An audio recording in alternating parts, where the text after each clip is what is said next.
of Microsoft. It was the year 1980.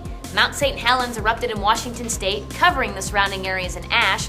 Ordinary People, starring Mary Tyler Moore, won the Oscar for Best Picture, and President Carter declared a U.S. boycott of the Olympic Games in protest of the Soviet invasion of Afghanistan. And in 1980, Microsoft was ready to start the new decade with a bang. And on the first day of the year, consumers were in awe as Microsoft announced its first consumer-oriented application software, Typing Tutor. A few months later, on April 2nd, Microsoft introduced the Z-80 SoftCard, a circuit board that plugs into the Apple II computer, allowing Apple users to run CP/M applications with only minor modifications. Then in June, Microsoft gets a new hire, a charismatic young man named Steve Ballmer. He is responsible for handling operations, including personnel, finance, and the legal areas of the ever-growing business. About a year after that, I hired a friend of mine from college, Steve Ballmer, who was very good at hiring people. And so he could see that we had more projects that we wanted to do than we could.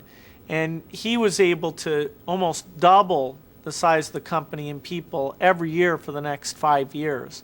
So it really started to change in character, where I had written a high percentage of the code myself until we got to Seattle and reviewed everything that people were doing, to the point where we were setting up a lot of autonomous teams and having to do a lot more in terms of what was our methodology and how did we interview people, just to stay up with all the projects we were going after.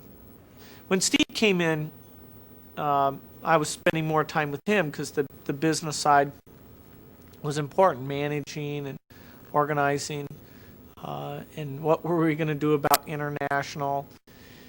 And so it was great that Steve was smart enough and personable enough that even though he didn't have a technical background, the programmers accepted him. That was very rare. We really didn't believe non-programmers should manage programmers. And we didn't do that until I think it was 83 before Steve actually directly managed developers. But the developers accepted him early on because he was smart, he would sit and listen to them, understand the things that they really liked to do. And so that fit in. I got a lot of benefit out of Steve going around and always knowing what people were thinking about. 2 months later, on August 25th, Microsoft announced a portable UNIX-based operating system for 16-bit microprocessors called XENIX OS. Now, while Microsoft was busy going portable, Apple was busy going public. With 4.6 million shares, it was the largest offering since Ford Motor Company went public in 1956. In October, IBM hired Paul Allen and Bill Gates to create an operating system for a new personal computer. Microsoft took the deal and bought the rights for a simple operating system developed by Tim Patterson at Seattle Computer Products to use as a basis for the new code. In addition to hiring Microsoft, IBM allowed Paul Allen and Bill Gates to keep the marketing rights to the operating system known as DOS. In 1980, computer software hit high gear. There was Olympic Decathlon, the game, M-Sort, and RAM card, memory expander for Apple II. It was the year 1980. Microsoft employed 40 people and ended the year with sales totaling $8 million.